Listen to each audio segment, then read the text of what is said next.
नमस्कार आदि दर्शक, आजको जनता जान्न चाहन्छन् कार्यक्रममा हामी समग्र कोरोना संक्रमणको बारेमा विशेष चर्चा परिचर्चा र बहस गर्दैछौँ। तपाईँहरू सबैलाई थाहा छ, संक्रमणको संख्या पछिल्लो समय बढिरहेको छ। मृतकको संख्या 48 पुगिसक्यो। उच्च जोखिममा छ पर्सा र सप्तरी अथवा प्रदेश नम्बर 2। किन यस्तो भइरहेको छ? संक्रमणको संख्या बढ्न थालेको छ काठमाडौँमा। किन बढिरहेको छ? के कारणले बढिरहेको छ? आजको कार्यक्रममा हामी यसबारेमा पनि विशेष रूपमा चर्चा गर्दैछौँ। जनता जान्न चाहन्छन् कार्यक्रममा हामी सत्तारूढ दलभित्रको अन्तर्कथा पनि आजको कार्यक्रममा केही समयपछि हामी प्रस्तुत गर्दैछौँ। नेपाल कम्युनिस्ट पार्टीभित्र अझै पनि कुरा मिलेको छैन। भोलि स्थायी समितिको बैठक हुने भनेर नेताहरूले बताएका छन् र आज बिहानदेखि नै नेताहरू आन्तरिक छलफलमा जुटेका छन्। गुटगट भेलाहरू आज दिनभरि नै भइरहेको छ। प्रधानमन्त्री केपी शर्मा ओलीले दुवै पदबाट म राजीनामा दिन्न भनेर भनिसकेको अवस्थामा प्रचण्ड माधवमा नेपाल गठबन्धनले आज स्पष्ट रूपमा भनेको छ प्रधानमन्त्रीले राजीनामा दिनै पर्छ, एक पद छोड्नै पर्छ। भोलिको स्थायी समितिको बैठकमा हामी प्रक्रियामा गएर बहुमतले निर्णय गर्छौँ भनेर नेताहरूले बताएका छन्। आज भएको बैठकको यो निष्कर्ष हो। अब के होला? नेपाल कम्युनिस्ट पार्टी साँच्चै फुट पार्ला बच्ला त? सबैको ध्यान त्यतातिर केन्द्रित भएको छ। कुनै पनि पोलिटिकल पार्टी फुट्नु हुँदैन। अहिलेको अवस्थामा नेपाल कम्युनिस्ट पार्टी सत्तारूढ दल, देशको सबभन्दा शक्तिशाली पार्टी नफुटोस् भन्ने सबैको चाहना छ। दोस्रो पुस्ताका नेताहरू पनि पार्टी फुट्न दिन्नौ भनेर लागि परिरहेका छन्। तर फुटबाट कसले बचाउला नेपाल कम्युनिस्ट पार्टीलाई? प्रधानमन्त्री केपी शर्मा ओली र प्रचण्डको बिचमा कुरा मिल्ला त? भोलिको स्थायी समितिको बैठकमा के होला त? एजेन्डा के छ त? आजको कार्यक्रममा हामी केही समयपछि यसबारेमा विशेष रूपमा चर्चा गर्दैछौँ। हामीसँग धेरै विषयवस्तु छ। आज मन्त्री परिषदको बैठकले राष्ट्रिय खेलकुद परिषदको सदस्य सचिवमा रमेश सिलवाललाई नियुक्त गरेको छ 4 वर्षको लागि। उहाँको कार्यकालमा नेपालको खेल क्षेत्रमा राम्रो प्रगति होस्, विस्तार होस्, विकास होस्। हाम्रो उहाँलाई बधाई र सफलताको शुभकामना छ। हामीसँग आज धेरै विषयवस्तु छ। प्रमुख प्रतिपक्षी दल नेपाली कांग्रेस पार्टीभित्र पनि महाधिवेशनको रनको लागेको छ। नेताहरू आफ्नै गुट निर्माणमा लागेका छन् र रामचन्द्र पौडेल पक्षधरहरूले त महाधिवेशनमा शेरबहादुर देउवाले धाँधली गर्दै हुनुहुन्छ भनेर इतिवृत्तान्त बताउन थालेका छन्। अब कांग्रेस पार्टीभित्रको यो विवादको समाधान साँच्चै महाधिवेशन गएर होला त? कृष्णप्रसाद सिटौलाले त महाधिवेशनमा आफू सभापति उठ्ने घोषणा पनि भित्रभित्र गरिसक्नु भएको छ। शेरबहादुर देउवा, रामचन्द्र पौडेल, शशाङ्क कोइराला, शेखर कोइराला को होला त काङ्ग्रेसको आगामी महाधिवेशनमा सभापतिको उम्मेदवार? र कांग्रेस पार्टीमा साँच्चीकै फागुनमा महाधिवेशन गर्नको लागि वातावरण बनेको छ त? आज हामी यसबारे पनि विशेष रूपमा चर्चा गर्दैछौँ। न्यायालयको कुरा पनि आएको छ। पछिल्लो समय हामीसँग धेरै विषयवस्तु छ। सर्वोच्च अदालतका प्रधान न्यायाधीशको बारेमा यतिखेर टीका टिप्पणी सुरु हुँदाखेरि आज अदालतले वक्तव्य जारी गरेर टीका टिप्पणी नगर्न आग्रह गरेको छ। न्यायालयप्रतिको आस्था र सम्मानलाई यथावत राख्न पनि आग्रह गरेको छ। साँच्चै तपाईँहरू सबैलाई थाहा छ, रञ्जन कोइराला प्रकरणमा न्यायालय कहाँ चुक्यो? उहाँलाई किन छुट दियो? किन रिहा गरियो? जताततै प्रश्नहरू अहिले उब्जेका छन्। यसबारेमा पनि आगामी दिनमा हामी विशेष रूपमा चर्चा गर्नेछौँ। म केही समयको विश्रामपछि आउनेछु। प्रतीक्षा गर्नुहोस्। जनता जान्न चाहन्छन् कार्यक्रम हेर्दै गर्नुहोस्।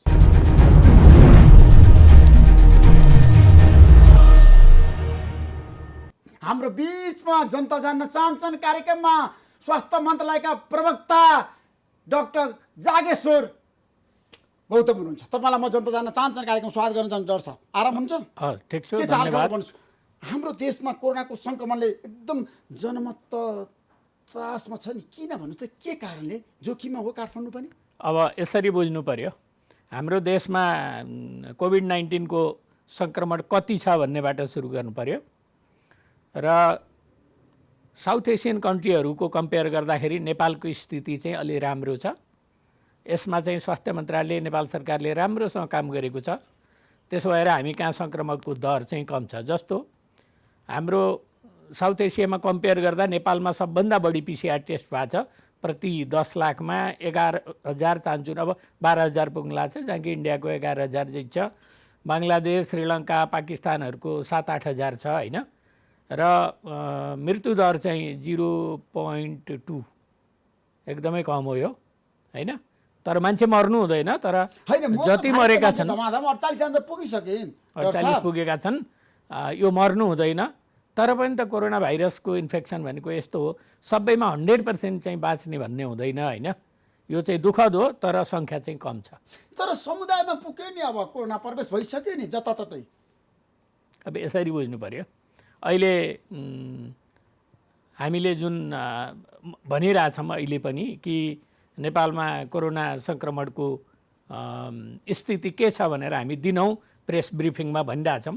आज पनि मैले भने होइन। र अहिले चाहिँ सप्तरी, पर्सा, यता कञ्चनपुर, इन्डियासँग जोडिएका जिल्लाहरूमा भइरहेछ, इन्फेक्सन बढिरहेछ।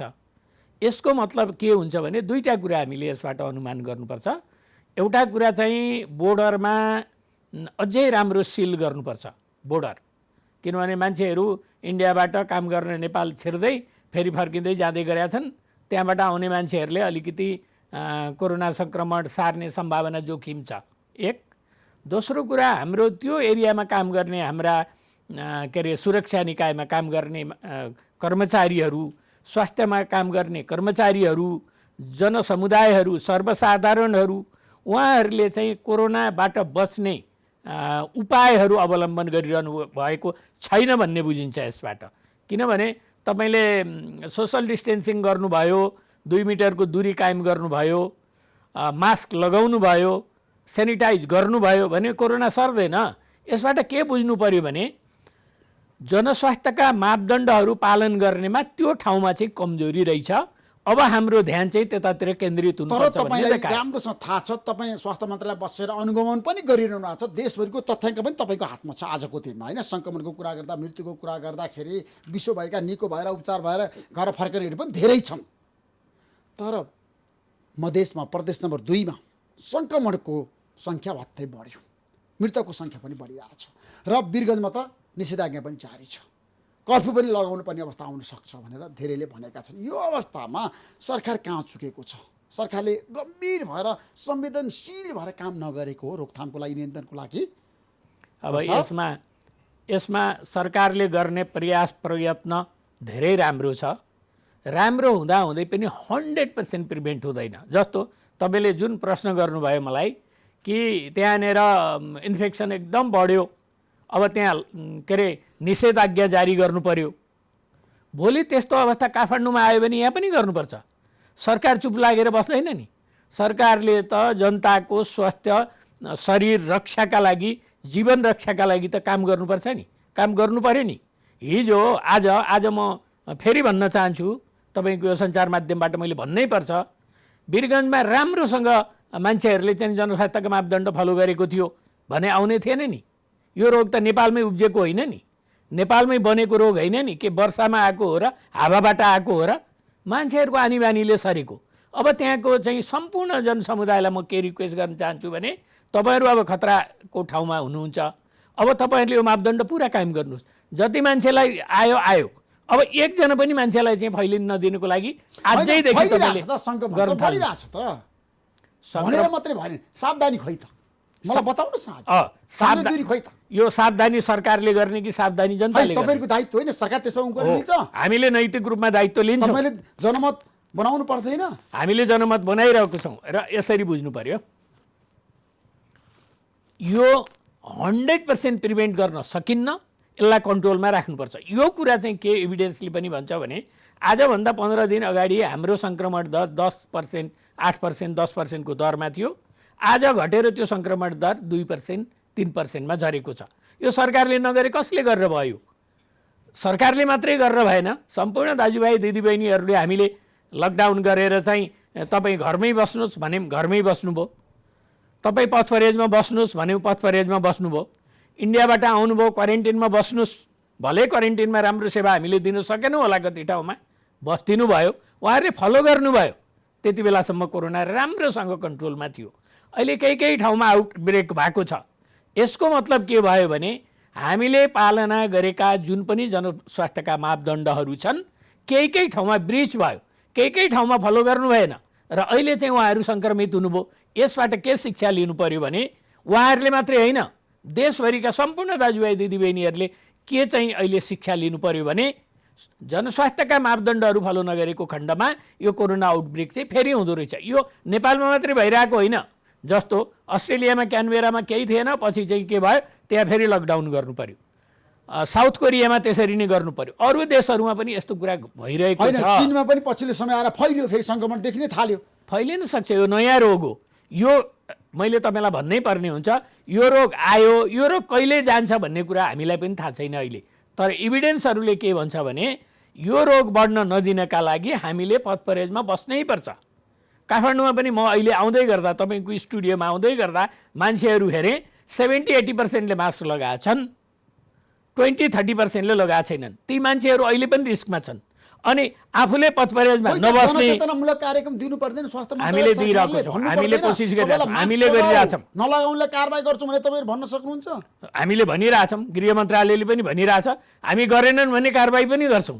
यसमा सरकार पछि हट्दैन र हामीले के पनि भनिरहेछौँ। सरकारले कसलाई कारबाही गर्यो अहिलेसम्म मास्क नलागाउने? मलाई बताउनुहोस्, कतिजनालाई कारबाही गर्नुभयो तपाईँहरूले? हामीले कारबाही गरेको छौँ। पहिला हामी सम्झाइ बुझाइ गरेको छौँ। जसले सम्झाइ बुझाइ गर्दैन उनलाई चाहिँ हामी कारबाही पनि गर्छौँ। के जीवन रक्षा गर्नु पर्दैन? सरकारले जीवन रक्षा गर्दैन? यो नगर्यो भने अहिले कन्ट्रोल कसरी भइरहेछ? कसले गरिरहेछ? के विदेशीहरू आएर कन्ट्रोल गरिरहेछ? तर कन्ट्रोल कहाँ भयो भन्नुहोस् न? स्वास्थ्य मन्त्रीमाथि पनि दबाब छ, तपाईँमाथि पनि दबाब छ, तपाईँहरूको संयन्त्र कमजोर हो भनेर सबैले भनिरहेछन्। हेर्नुहोस्, यो कुरा भन्न पाइन्छ, व्यक्त गर्न पाइन्छ, विरोध गर्न पाइन्छ। प्रजातान्त्रिक देशमा भिन्न विचार राख्न पाइन्छ, त्यसलाई हामी सम्मान गर्छौँ। त्यही भिन्न विचार राख्न पाउनुपर्छ भनेर हिजो हामीले आन्दोलन गऱ्यौँ, हामी जेल बस्यौँ, हामीले दुःख पायौँ। यो भिन्न विचार राख्नका लागि हो, त्यसलाई म सम्मान गर्छु। तर त्यो कति फ्याक्टमा आधारित छ, कति तथ्यसँग आधारित छ, त्यो कुरा भन्नु पऱ्यो नि। हो, त्यसो भन्दाखेरि तपाईँ कम्पेयर गरेर हेर्नुहोस् न, साउथ एसियामा श्रीलङ्का पछि सबभन्दा चाहिँ कम डेथ रेट भएको हामी कहाँ, सबभन्दा धेरै पिसिआर गर्ने हामी, सबभन्दा कम सङ्क्रमण हुने हामी। अनि कहाँनिर चुक्यो सरकार? फ्याक्टले भन्नु पऱ्यो नि, भनेकै आधारमा चुक्यो भनेर 18,000 त नागिसक्यो सङ्क्रमणको सङ्ख्या। डाक्टर हेर्नु, त्यो कुरा दाँजेर हेर्न पर्यो, कम्पेयर गर्न पर्यो। अब तपाईँलाई म भन्छु, साधन स्रोत भएका संसारका महाशक्ति भन्नेहरूको महाशक्ति चाहिँ भाइरस विरुद्ध रहेछ नि त। महाशक्ति त, शक्ति त भाइरस विरुद्ध लड्ने रहन्छ। नेपाल जस्तो गरिब देश जहाँ साधन स्रोतको कमी छ, तपाईँ हामी सबैलाई थाहा छ। यस्तो देशले यो लेभलमा कन्ट्रोल गर्नु भनेको अहिलेसम्म सन्तोषजनक छ र म आशा गर्छु कि यत्तिकै कन्ट्रोल गर्न सकियो भने हामीले नेपालमा कोरोना राम्रोसँग कन्ट्रोल गर्छौँ। तर यसको लागि हामीले मात्रै गर्न पुग्दैन, सम्पूर्ण जनसमुदायहरूलाई म रिक्वेस्ट गर्न चाहन्छु, तपाईँहरू मास्क लगाउनुहोस्, तपाईँहरू 2 मिटरको दूरी कायम गर्नुहोस्, तपाईँहरू हात धुनुहोस्। के यो गर्न गाह्रो छ? कोरोनाले जाने के अरे लाने ज्यानभन्दा महँगो छ यो। भइरहेछ, काठमाडौँमा जुलुसहरू भइरहेछ, सभा सम्मेलन भइरहेछ, तपाईँले कहाँ रोक्न सक्नुभएको? यो जुलुस गर्नु हुँदैन।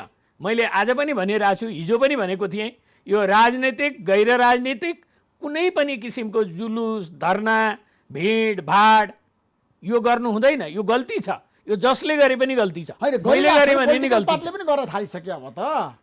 यो गर्नु हुँदैन, यो गल्ती गर्नु हुँदैन। भइरहेछ जताततै, सरकार मौन छ, स्वास्थ्य मन्त्रालयले केही गर्न सकेन। स्वास्थ्य मन्त्रालयले कोसिस गरिरहेछ, स्वास्थ्य मन्त्रालयले जनमत तयारी गरिरहेछ, स्वास्थ्य मन्त्रालयले गृह मन्त्रालयलाई रिक्वेस्ट गरिरहेछ, उहाँहरू पनि यो कार्यान्वयन गर्न काम गरिरहनु भएको छ। ओभरनाइट यो हुँदैन, तर हामीले भनिरहेछौँ, हामीले जोडतोडका साथ स्वास्थ्य मन्त्रालयले भनिरहेछ। कोरोना रोकथामको लागि स्वास्थ्य मन्त्रालयले कर्फ्यूसम्म लगाउन सक्छ भविष्यमा? लकडाउन फेरि पनि अगाडि बढाउन सक्छ कि सक्दैन? जस्तो काठमाडौँमा सङ्क्रमणको सङ्ख्या दिन प्रतिदिन बढ्दै गयो भने, जस्तो महाबौद्धमा समुदायमा देखियो सङ्क्रमण। अब यस्तो त्यो समुदायमै देखिएको होइन, इन्डियाबाट आउने मान्छेले आफ्नो घर परिवारलाई सारेको छ। त्यो कुरा हामीले नजिकबाट निहालिरहेका छौँ।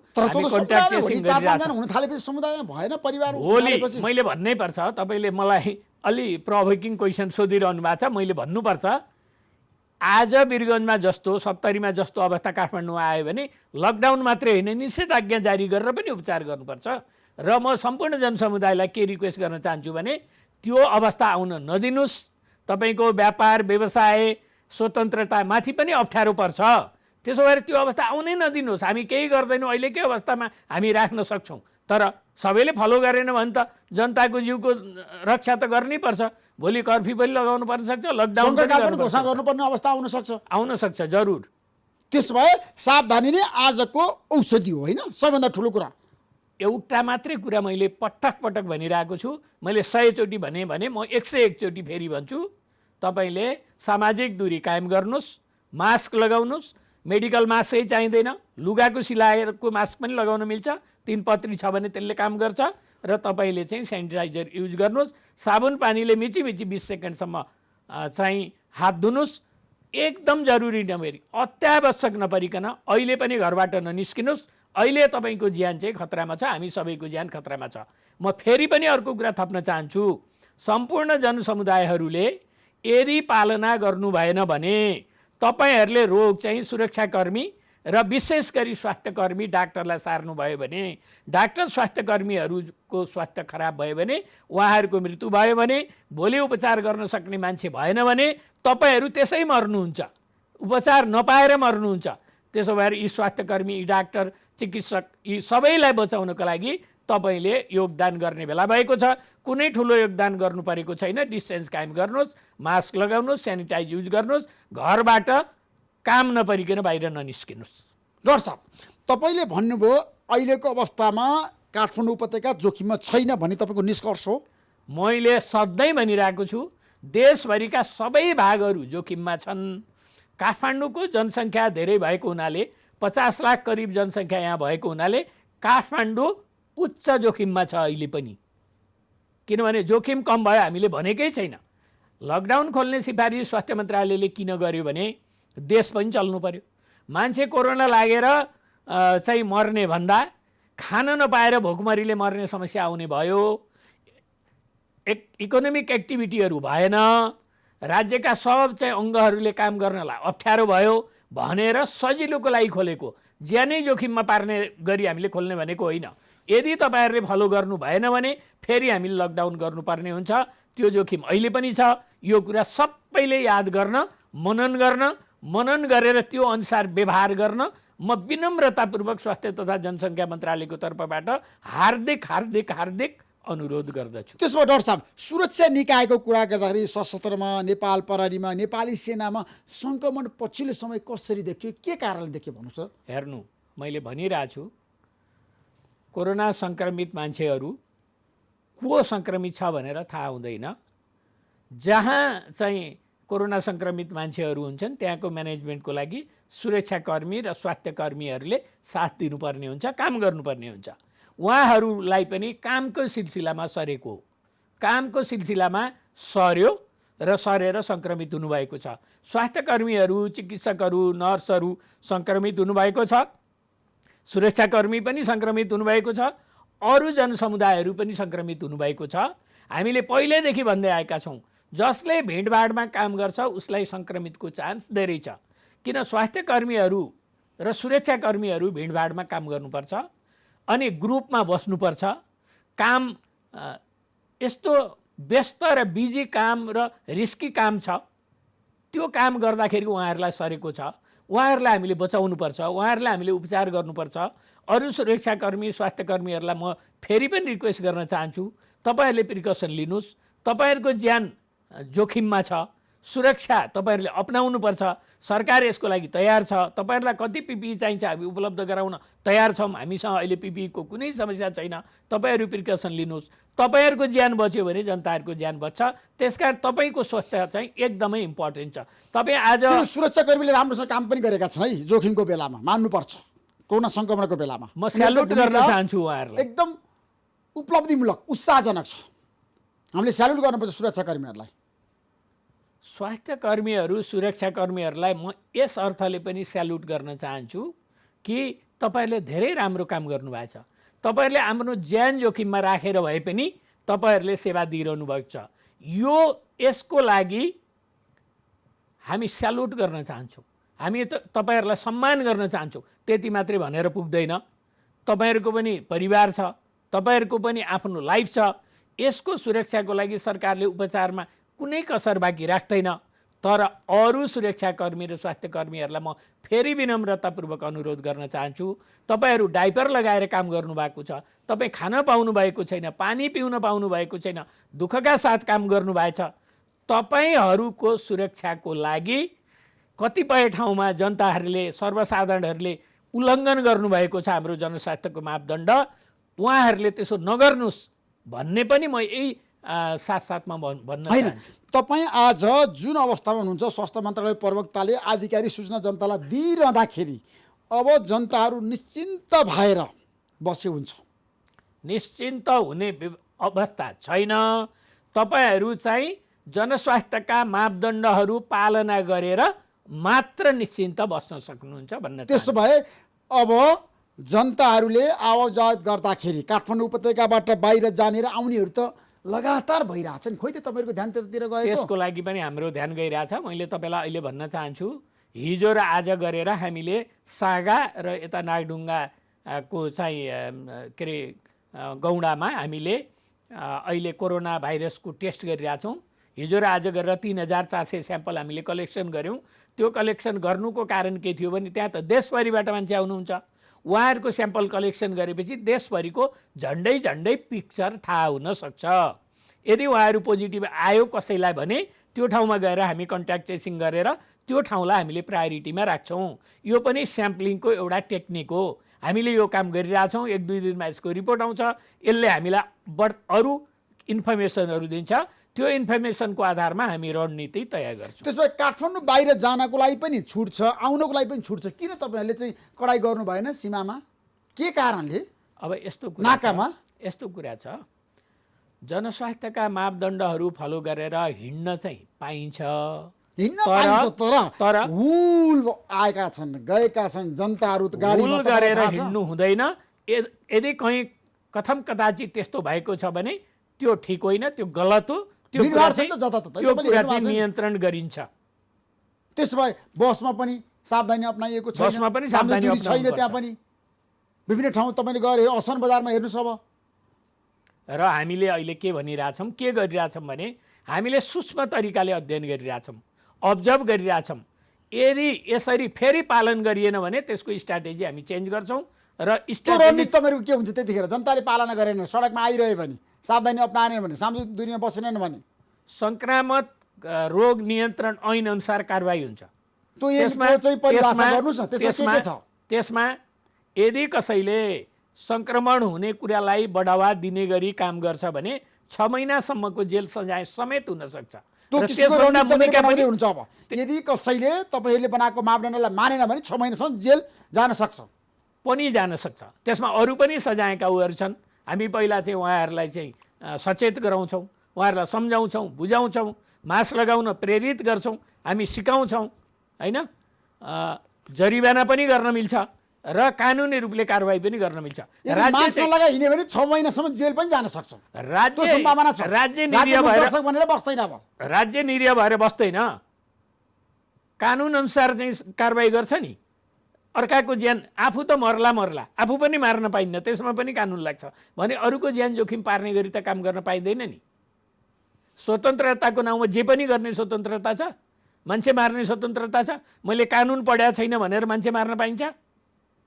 त्यो पाइँदैन। त्यसो अन्तर्राष्ट्रिय उडानहरू पनि अब उड्ने भनेर तपाईँले भनिरहनु भएको छ। फेरि अब आवाजातमा तपाईँले किन रोकथाम गर्नु भएन, किन कडाइ गर्नु भएन? यसमा मलाई अलिकति भन्न दिनुहोस्। अन्तर्राष्ट्रिय उडानहरू एउटा डेस्टिनेसनबाट दिनमा एउटा फ्लाइट आउने हो।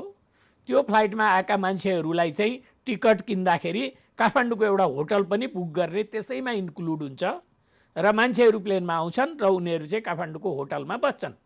5-6 दिन बसिसकेपछि उनीहरूको हामी PCR टेस्ट गर्छौँ। नेगेटिभ आयो भने उहाँहरूलाई होम क्वारेन्टिनमा पठाउँछौँ, घरमा बस्न पाउनुहुन्छ। पोजिटिभ आयो भने आइसोलेसन सेन्टरमा पठाउँछौँ र उहाँहरूलाई कसैलाई पनि आउँदा बित्तिकै हामी घर जान चाहिँ दिँदैनौँ। त्यस भए कोही मान्छे विदेशबाट स्वदेश आइसकेपछि घर जान पाउँदैन त? अहिले पाउँदैन। अब उडान गर्दाखेरि विदेशबाट, भारतबाट, चीनबाट, युरोपबाट, अमेरिकाबाट अथवा जापानबाट मान्छेहरू आउँदाखेरि त कोरोना लिएर आउन सक्छ नि, सङ्क्रमण लिएर आउन सक्छ नि डाक्टर साहब? त्यो सम्भावना छ। त्यसै भएको भएर हामीले उहाँहरूलाई हामी क्वारेन्टिनमा राख्छौँ। क्वारेन्टिनमा नराखी घर जान पाइँदैन। यदि कोही पनि मान्छे पोजिटिभ रहेछ भने पनि उसलाई 14 दिनसम्म क्वारेन्टिनमा राखेर हामीले घर पठायौँ भने त्यसले चाहिँ अरूलाई चाहिँ रोग सार्न सक्दैन। त्यसो भएर 14 दिन क्रुसियल छ, 14 दिन चाहिँ बस्नुपर्छ। 14 दिन बस्नै पर्छ, अनिवार्य नै छ होइन। यदि नेगेटिभ आयो भने घरमा गएर बस्न सक्छ। दोस्रो विदेशी होस् वा नेपाली होस्, स्वदेशी होस्, बस्नुपर्छ। त्यसमा अब जाँदा एउटा निष्कर्ष पुग्नु डाक्टर साहब, अहिलेको अवस्थामा औषधि विश्वमा उत्पादन गर्नको लागि होडबाजी चलेको छ, भ्याक्सिनहरू धमाधम बनेको छ, नेपालले त्यतातिर ध्यान दिएको छ? एकदमै ध्यान दिएको छ। हामी यसमा तपाईँहरू औषधि सजग बनाउँदै छौँ, हुनुहुन्छ अब? सचेत छौँ। संसारभरि जहाँ पनि अहिले WHO को चाहिँ नेतृत्वमा भ्याक्सिनहरू बनिएको छ, त्यसमा हामीले इनपुट दिइरहेछौँ। त्यसका कन्फरेन्सहरू, मिटिङहरू, जुम मिटिङमा हामीले भाग लिइरहेका छौँ। हामीले हाम्रो सक्दो कन्ट्रिब्युट गरिरहेका छौँ। हामी आशा गर्छौँ छिट्टै भ्याक्सिन निस्कोस्। त्यो भ्याक्सिन निस्किँदाखेरि WHO लाई, गाभिलाई हामीले रिक्वेस्ट गरिरहेछौँ कि गरिब कन्ट्रीहरूले पनि समयमै भ्याक्सिन पाउने कुराको सुनिश्चितता हुनुपर्छ भनेर हामीले माग गरिरहेछौँ। त्यो कुरा उहाँहरूले चाहिँ हामीलाई एस्युरेन्स दिनुभएको होइन, छ। तपाईँहरूले भ्याक्सिन पाउनु र तर नेपालले आफै उत्पादन गर्न सक्दैन? त्यसको लागि त्यो पनि किसिमको जडीबुटी छैन यस्तो छ। नेपालमा, सामर्थ्य त छैन। यस्तो छ, राज्यको दायित्व र जिम्मेवारी होइन भ्याक्सिन चाहिँ भ्याक्सिन बनाउनु। ठिक छ, भ्याक्सिन बनाउने काम चाहिँ संसारभरि भइरहेछ। जहाँ पहिला छिटो भ्याक्सिन निस्किन्छ त्यो भ्याक्सिन चाहिँ कुन ठाउँमा चाहिँ प्रोडक्सन गर्ने भन्ने कुरा हुन्छ र यदि त्यो नेपालमा सम्भव छ, नेपालमा पनि प्रोड्युस गर्न सम्भव छ भने हामी त्यतातिर पनि ध्यान दिन्छौँ। कि भ्याक्सिन आजको लागि नेपाल र नेपालीको लागि आवश्यक हो कि होइन? सिधा प्रश्न, सिधा उत्तर दिनु तपाईँ। एकदमै जरुरी हो र भ्याक्सिन चाहिँ जबसम्म भ्याक्सिन पत्ता लाग्दैन तबसम्म कोरोना कम्प्लिट रूपमा निर्मूल नहुने भएको हुनाले भ्याक्सिन चाहिँ अत्यन्त जरुरी कुरा हो र यो चाहिँ प्रोडक्सन गर्नुपर्छ र साइन्टिस्टहरूले संसारभरि 100 भन्दा बढी प्रोजेक्टमा यो काम गरिरहनु भएको त्यो छ। गृह कार्यमा नेपाल सरकार जुटिरहेको छ, लागि परिरहेको छ, नेपाल सरकार त्यसमा सम्बद्ध छ, संलग्न छ। छलफलमा छ होइन? छ। विदेशीहरूसँग पनि तपाईँ छ, हुनुहुन्छ होइन? छ, हामी छौँ। त्यसमा अब भारतबाट आयात गर्नको लागि अब खुला हुन्छ सिमाना? भारतसँगको अहिलेको सिमाना खुला हुन सक्दैन, किनभने नेपालसँग सीमा जोडिएका उत्तराञ्चल, उत्तर प्रदेश, बिहार र वेस्ट बङ्गालमा कोरोना नियन्त्रण नभएसम्म भारतसँगको सिमाना नियन्त्रित हुन्छ। यदि नेपालमा चाहिँ कोरोना नियन्त्रण भएर 0 नै भयो भने पनि यी राज्यहरूमा चाहिँ कोरोना नियन्त्रण नभएसम्म नेपालमा सधैँ जोखिम छँदैछ, किनभने हाम्रो 1400 किलोमिटरभन्दा बढी सिमाना खुला छ। हरेक मिटरबाट मान्छे भित्र छिर्न सक्छ। त्यसो भएर यो सीमा चाहिँ नियन्त्रणमै राख्नुपर्छ। त्यसो भए अब सार्वजनिक यातायातको कुरा गर्दाखेरि काठमाडौँ बाहिरबाट बसहरू आयात गर्न सक्छन्? लामो दूरीको सरकारले लामो दूरीको बस चलाउने प्लान कि नचलाउने? गरिराखेको छ अहिलेसम्म, आजको दिनसम्म। तर काठमाडौँमा भित्र, जिल्लाभित्र चल्ने गाडीहरूको हामीले सूक्ष्म अध्ययन गरेपछि त्यो खोल्ने कि नखोल्ने भन्ने सजेसन हामी दिन्छौँ। अनि बार, रेस्टुरेन्ट अब चाहिँ खुला भयो जताततै? अहिले खोलेको छैन। Party palace? अहिले खोलेको छैन। 15 जनाभन्दा बढी मान्छे जम्मा भएर कुनै कार्यक्रम गर्छन् भने त्यो गैरकानुनी हो, त्यसलाई नियन्त्रण गरिन्छ। मन्त्रीको उपस्थिति कार्यक्रम हुन थालेको छ, त्यो गल्ती हो। स्वयं मान्छेहरू जम्मा भएर मन्त्री, मन्त्रीहरू नेता, बहुमती भएर जताततै ठुला- सभा सम्मेलन गर्न थालिसके। मन्त्री, नेता, ठुला साना कसैले पनि भिडभाड बढाउनु हुँदैन। कोरोनाको जोखिम छ। तपाईँहरूको भाषण, भेला, जुलुस पछि गर्नु होला। अहिले जनताहरू बाँच्नु पर्यो, तपाईँहरू नै बाँच्नु पर्यो। हामी सबै बाँचेपछि पर्यो भने हामी सबै मिलेर गरौँला त्यो पछि। त्यसमा क्यासिनो पनि अब खुला गर्ने सोचमा सरकार छैन? अहिलेको अवस्थामा छैन। कहिलेसम्म खुला होला त यी सबै कुरा? हामी यसलाई अध्ययन गरिरहेका किन छौँ। हामी हाम्रो हेर्छौँ। देशमा त तपाईँलाई थाहा, टुरिस्टहरू पनि आउनु पर्ला, काठमाडौँको पर्यटन व्यवसायीहरूको पनि गुनासो छ, होटलहरू त खुला हुने भयो होइन? ठिक छ। काठमाडौँको हामीले अध्ययन गरिरहेका छौँ। काठमाडौँ आउने मान्छेहरूको स्याम्पल कलेक्सन गरिरहेका छौँ। काठमाडौँभित्रका मान्छेहरूको पनि विभिन्न ठाउँबाट हामीले स्याम्पल कलेक्सन गरिरहेका छौँ। भिडभाड हुने ठाउँकोबाट पनि हामीले कोरोना परीक्षण गरिरहेका छौँ। यसको रिपोर्ट आइसकेपछि यसको आधारमा स्वास्थ्य मन्त्रालयले एउटा नीति तय गर्छ। त्यो नीतिअनुसार चाहिँ मात्रै सरकारलाई सिफारिस गर्छ। Thank you so much doctor साहब, महत्त्वपूर्ण समय दिनुभयो, तपाईँलाई म धेरै धन्यवाद दिन चाहन्छु। मैले पनि स्वास्थ्य मन्त्रालयको तर्फबाट यो कुराहरू राख्न पाएँ, यहाँको लागि पनि म धन्यवाद दिन चाहन्छु। हस्त नमस्कार। धन्यवाद।